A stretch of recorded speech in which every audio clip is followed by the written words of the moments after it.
Good morning, dear students. Today we are going to take up the fifth chapter in your course book. The name of the chapter is The Mask. Now, you might have heard of the mask being used everywhere. Now, we find different types of mask or covering for the face, or a covering which can hide your face. And masks can be of different types, like masks of animals, masks of devils, masks of demons, so many things. So, what is this story Mask about? Is what we are going to learn in this particular lesson. Now, moving on to the introductory part of the story, this story takes place in Darjeeling, where Feluda and Topshe are holidaying. Now, this is happening in a place called Darjeeling, where two friends, Feluda and Topshe, are having fun during their holiday. Feluda is a private detective, while his cousin Topshe is the narrator of the story. Now, here Feluda is a detective person, and his cousin Topshe is a narrator of the story. One evening, while sitting at the mall, now they were sitting at mall. You know what mall is, right? Mall is a place where we have many shops and bakeries and many other shops in the single building is called as a mall. Topshe accidentally overhears. Now, when he's sitting there, he just hears Rajan Babu talking to Tinkori Babu. Who is Rajan Babu? Rajan Babu, an amiable old man living a peaceful retired life in Darjeeling. He's a very friendly old man who is living his retired life. He's talking to Tinkori Babu, his tenant. Tenant means a person who pays rent and stays in a place, about a threatening letter that he had received by post. Now, somebody has sent a threatening letter to Rajan Babu, and he is discussing about this with Tinkori Babu, his tenant. Thinking that it may require investigation, Topshe tells Feluda about it. Now, since Feluda is a detective interested in finding out such situations, Topshe tells Feluda about it. The story begins with Feluda and Topshe visiting Rajan Babu. Now the story begins with both of them visiting Rajan Babu. Rajan Babu's house had a lovely old world charm. Now his house is a very lovely house with a beauty of the olden days. Cane furniture and strange masks adorned the living room.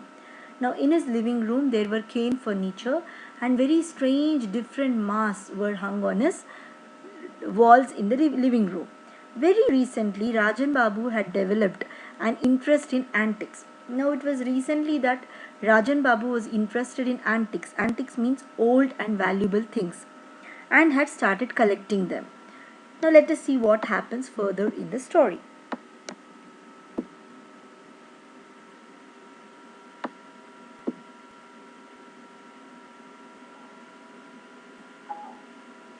As it turned out, Rajan Babu had once helped Feluda's father, so he willingly took up Feluda's offer to help him find out who had sent the threatening letter.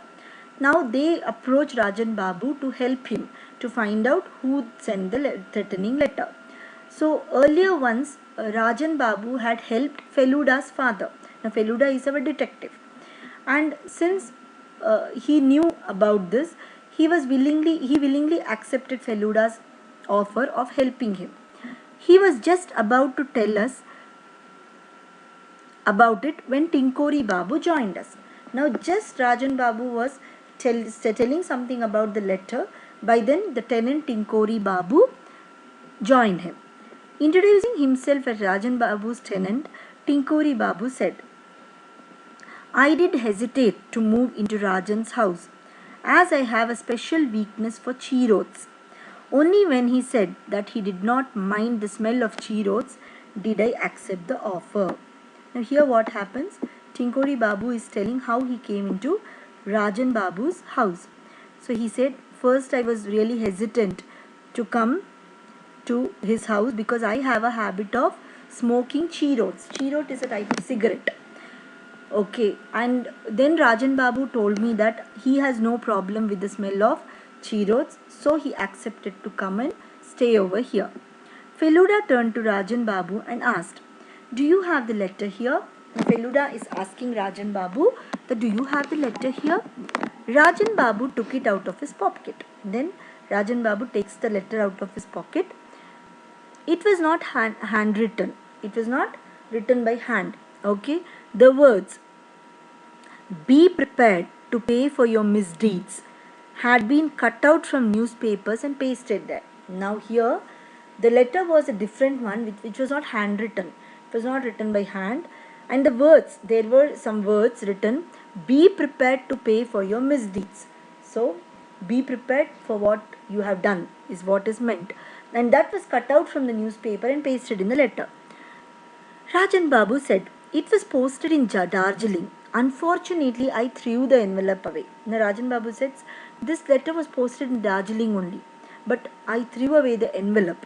Feluda asked, "Do you suspect anyone? Does anyone visit you regularly?" Then he asked, "Okay, fine. Do you have a doubt on anybody? Do you suspect anyone?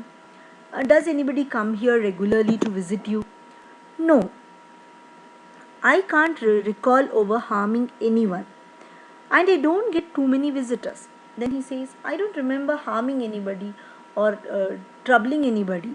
And I don't get many visitors here also. I am staying alone. Dr. Phoni Mitra comes occasionally, only when I am ill." Now he mentions few names. Dr. Phoni Mitra, he is a doctor who comes to see him when he is sick. And Mr. Abani Mohan Ghoshal has recently started visiting me. He mentions one more name, Mr. Abani Mohan Ghoshal, and he has started visiting him recently. Just then Mr. Ghoshal walked in. By then Mr. Ghoshal comes in. He was an expert in antiques. Now this person was an expert in antiques and wanted to examine the authenticity of an antique bell that Rajan Babu had brought. Now he came to check the genuineness of an antique bell which Rajan Babu had recently brought. After Mr. Ghoshal had left, Feluda advised Rajan Babu to stay at home for the next few days. Now Feluda tells Rajan Babu, "Don't go out of the house anywhere. Please stay in the house itself for another couple of days." As we got up to leave, Feluda moved towards the mantelpiece to take a close look at the 3 photographs there. Now, once they were about to go, Feluda moves to the mantelpiece. Mantelpiece here means a structure of wood, marble or stone above and around a fireplace. Now there will be a fireplace, children. On that either there will be wood or marble or stone. Above that there were 3 photographs. Rajan Babu explained that the first one was his wife's photograph. Now he tells the first photograph was his wife's, the second one was himself as a child. Second one was Rajan Babu as a child, and the third one was his son Prabir. The third photograph was of their son Prabir. When we met Tinkori Babu in a coffee shop the next day, he said, now the next day they meet Tinkori Babu in a coffee shop. "I think Ghoshal is a crook." Now Tinkori Babu is telling them, "I think Ghoshal is a crook. He pretends to be interested in art and antiques." Now this guy, he's pretending to be interested in art and antiques. "But I think he only wants to buy them cheap here and sell them to foreigners at a higher rate." Now Tinkori Babu says, now this person Ghoshal, he comes to visit Rajan Babu's house and he wants to buy the antiques from Rajan Babu at a cheaper price and sell it to the foreigners at a higher rate.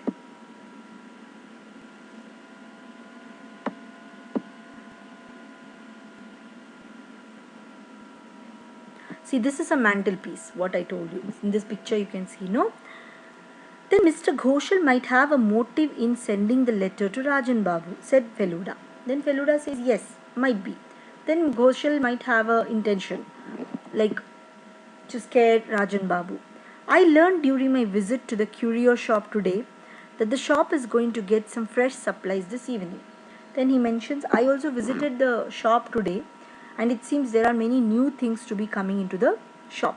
"I see," exclaimed Tinkori Babu.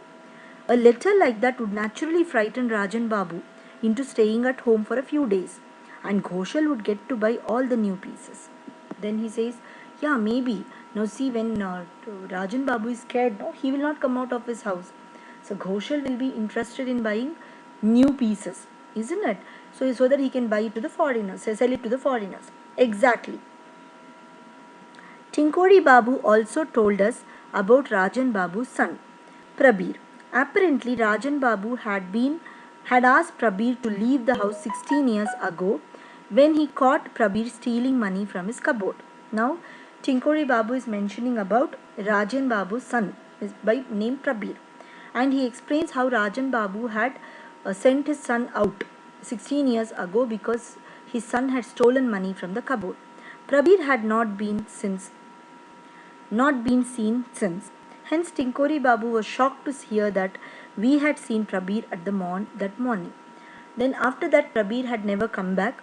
But Tinkori Babu was shocked to hear that Feluda and Topshe had seen Prabir in the mall that morning. So Prabir also has a motive to threaten his father, said Feluda. Now, Feluda says maybe Prabir is also having an intention to threaten his father. Rajan Babu doesn't know that his son is in town, said Tinkori Babu, and I don't think he should be told. Now Tinkori Babu says, now see, Rajan Babu doesn't know that his son is in the town, and we should not tell him that also. I'll stop at this point in this video, children. The continuation of the lesson is in the next video. Please check the next video for the continuation.